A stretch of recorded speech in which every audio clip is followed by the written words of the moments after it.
The buzz on the Lal Street is all about Groww. India's most profitable fintech startup is about to go public and the markets are abuzz with all the news around it. Let's take you through the numbers.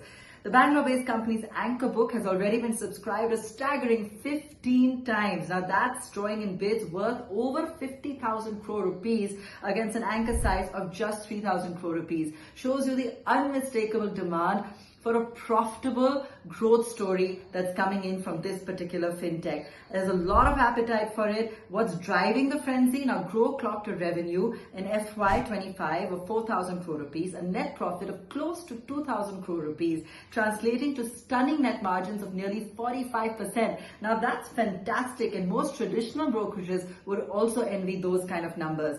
The 6,600 crore rupee IPO values Groww at around 62,500 crore rupees. That's about 7 billion. I know we've been saying valuation numbers seem to be very steep and very high, but for this particular startup, they actually leave room on the table for investors. I'll tell you why. At a price to earnings ratio of 33.5, it's actually reasonable compared to most other Indian startup stories that we've been seeing. It is slightly higher than the listed brokerages we have already, such as Angel One or an IFL Securities, but Groww is positioning itself as a profitable growth story and not just any other startup that's about to be listing. At 95 to 100 rupees per share, there's value for investors. It's got strong brand recall, profitability and runway, and the valuations are slightly more attractive here than the other new age listings. Also, with record anchor demand, top-tier institutional participation and solid financials, it could end up being one of the most talked about listings in this calendar year.